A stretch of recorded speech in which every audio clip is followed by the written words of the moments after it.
do canal Cinema e Companhia no Portal Artfood. Para mim é uma honra estar falando com vocês, exaltando o melhor que o cinema nacional tem a disponibilidade e falar sobre o filme de vocês, o Dia da Posse. Obrigado por nos receber, tá bom? Serei bem breve nas minhas perguntas. Minha primeira Para a pergunta, gente é um prazer também. Estamos aqui para responder o que você quiser. perfeito. Alan, minha primeira pergunta é para você. O documentário acompanha a Brendo em atividades do dia a dia durante o isolamento social. Foi para você capturar a essência de um momento tão cotidiano e ao mesmo tempo tão desafiador? Teve alguma cena que representou para você a intensidade desse período? Olha, só contextualizando a ideia, como surge, né, fazer esse filme, ela não vem a partir da pandemia. Ela vem por uma convivência com o Brendo e os meus filmes geralmente partem de personagens que estão muito próximos de mim. E são ideias que a gente tem de fazer filmes que nunca, geralmente a gente não concretiza, só algumas que a gente consegue fazer, porque não dá tempo de fazer todas. E a pandemia, eu digo que acabou sendo, apesar de ser um momento terrível, acabou sendo uma oportunidade da gente fazer o filme no sentido de que a gente se isolou juntos, estávamos ali, eu tinha uma câmera, ó, é o momento da gente fazer aquela ideia.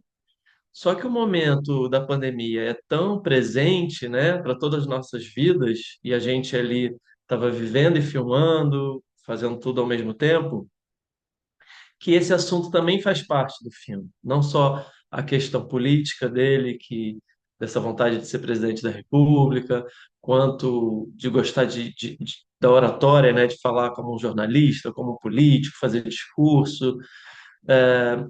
Todas essas questões estão ali, mas dentro de uma pandemia.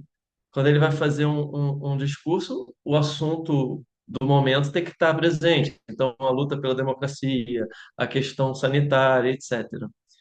Então, o filme, quer dizer, os respiros que o filme dá, para além desse discurso dele, representam muito esse momento, né? Que é os ângulos que a gente tinha do apartamento, do celular, das telas, das janelas.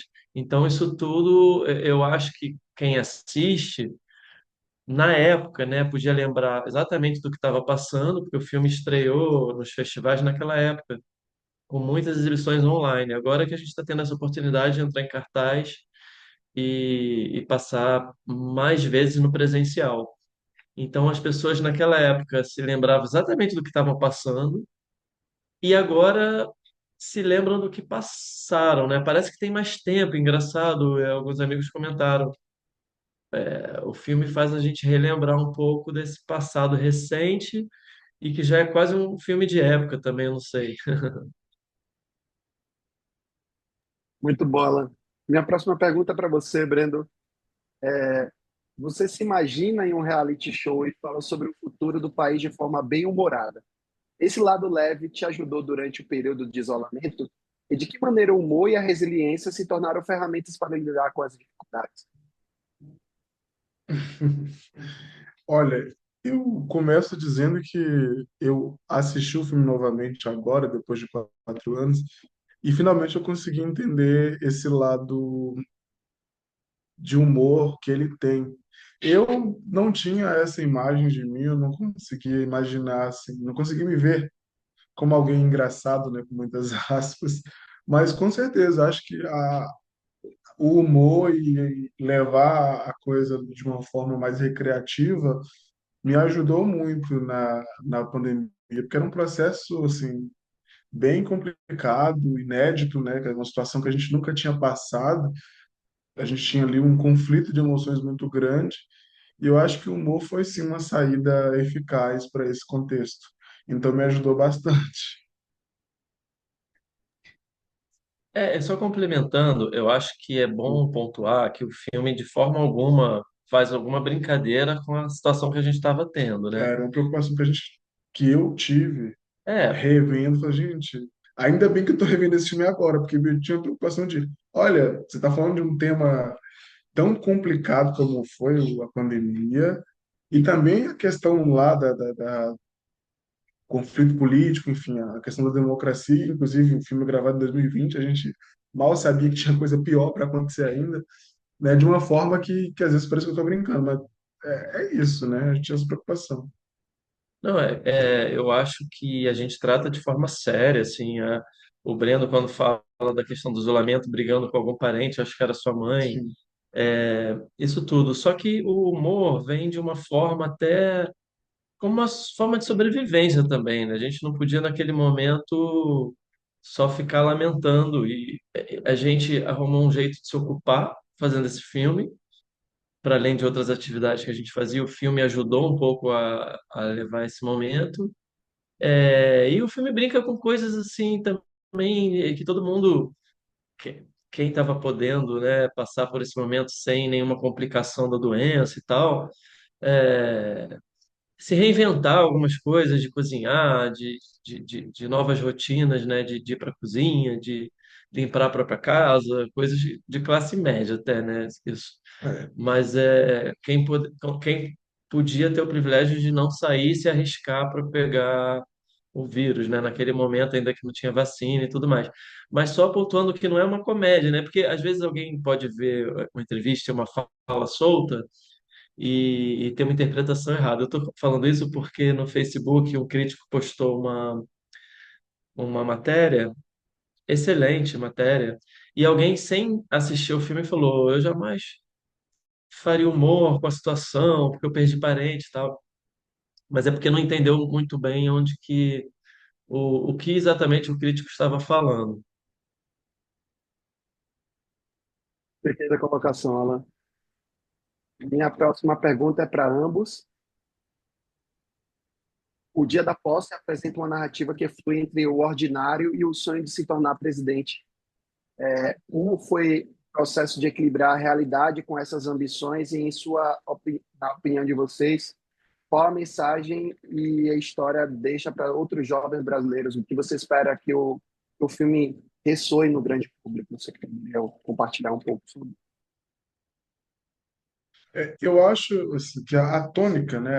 Se eu tivesse que definir o Dia da Posse numa palavra, seria no sonho. Eu acho que o filme é um claro convite a esse exercício da confabulação, do sonho, mas não do sonho só na coisa etérea, né? Mas de um reconhecimento da pessoa enquanto agente, enquanto ser político, né? Eu acho que a mensagem que ele deixa é essa, de que a gente não pode desistir mesmo de sonhar, a gente não pode desistir de acreditar numa transformação da realidade, ainda que submersos num contexto extremamente delicado, como era o ano de 2020, ali no auge quer dizer, no começo da pandemia, porque o auge sanitário vem bem depois, e, enfim, não dá nem para chamar de auge, né? Uma hecatombe que foi.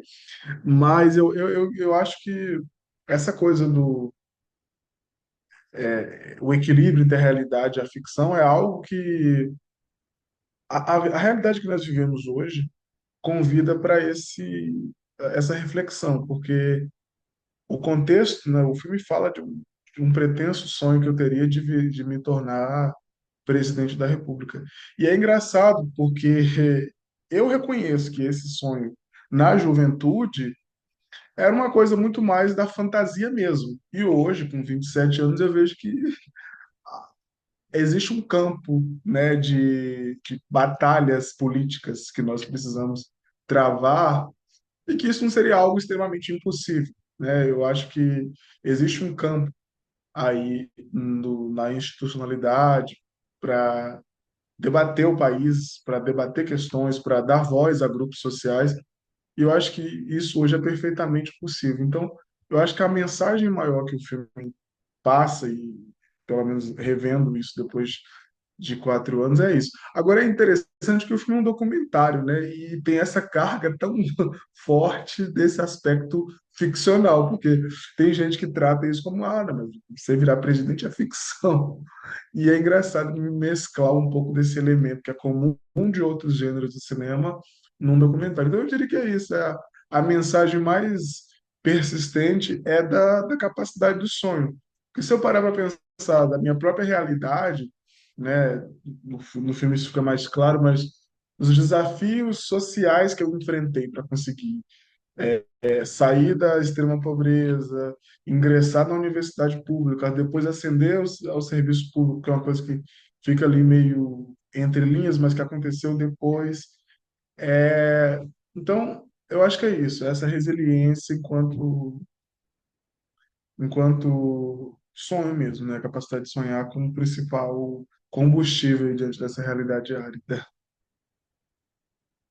Olha, essa vontade de fazer um filme com o Brendo, eu não sabia que ia ganhar uma carga tão política, que aconteceu devido ao momento que a gente acabou fazendo esse filme. O que que eu observo? Que um rapaz como o Brendo, que estava ali ingressando na faculdade há quantos anos atrás? 2020? O ano que eu É, entrei, eu, 2000, eu entrei em há quase 2017. 7 anos atrás. Há 7 anos atrás, foi uma geração que, na sua adolescência ali, se permitiu sonhar mais alto, né? Como a possibilidade de ingressar numa faculdade, de ter oportunidade, de ter um país crescendo, como ele fala no filme, e de até ter esse sonho de ser presidente da República, que não seria assim um absurdo tão grande, esse pensamento. E aí o que que acontece nessa fase, como ele diz no filme? Vem uma recessão econômica, uma pandemia, um ataque à democracia, um ataque às universidades, e aí é uma juventude que se vê um pouco ameaçada com seu futuro e com seus sonhos, por consequência. Então, eu acho que colocar o Brendo em cena tomando posse, falando, fazendo um discurso com esse sonho de ser presidente, e, vamos dizer assim, até concretizando esse sonho, porque ele está ali no filme com uma postura presidencial, vamos dizer, ou brincando com isso, que o cinema também tem esse papel de criar um imaginário, né? Então a gente é como se fosse um ato político mesmo nesse momento colocar esse jovem tomando posse ou como protagonista de um filme onde ele pode ser o presidente da República. Muito bom. E para finalizarmos esse bate-papo tão maravilhoso, eu deixo a missão de você, Alan, de breve, convidar o pessoal a assistir Dia da Posse nos cinemas. Então, podem ficar à vontade de mandar qualquer mensagem que vocês queiram. Deixa eu começar, porque eu acho que o Breno pode fazer uma chamada melhor que a minha até, porque ele está vivendo um momento bem diferente, né? De estar aqui em São Paulo, lançando filme, a gente já fez pré-estreia no Rio, em Minas, e vamos fazer ainda em Recife, João Pessoa, além das outras salas que o filme está entrando.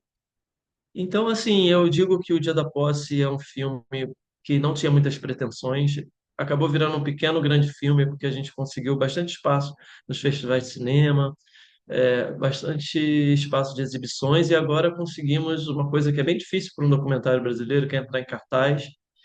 Estamos tendo um grande trabalho aí da distribuidora, do pessoal da comunicação, e eu fico na expectativa de quem puder assistir o filme, prestigiar e, e ver um filme um pouco único, né? São poucos filmes de longa-metragem que saíram dessa época da pandemia, e tão, assim, únicos no sentido de que entra nas nossas vidas ali, onde a câmera só podia chegar através da gente mesmo.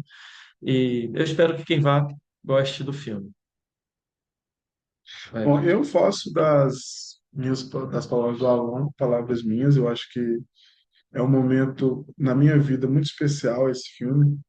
E eu acho que é o que eu falei mais cedo. Acho que o filme é um grande convite para as pessoas terem esperança, para as pessoas terem resiliência, apesar dos muitos desafios que a gente tem enfrentado nos últimos anos. Nós ainda conseguimos nos manter de pé, conseguimos nos manter como um país de pessoas resilientes, alegres em alguma medida. Então, o Dia da Posse é isso. Eu acho que é um momento de reflexão sobre o que foi a pandemia, sobre os sonhos que essa juventude tem e essa capacidade que está aí interna, que está na gente, que está nessa juventude, está nas pessoas, né? De um modo geral, de reagir a seja o que for que vir de um lado, de outro, seja sanitário, seja político. a gente vai enfrentar. Então, acho que é isso. É um convite ao sonho, né? À esperança. Perfeito. Alan, Brendo, muito obrigado. Desejo muito sucesso a vocês, ao Cinema Nacional, ao filme O Dia da Posse.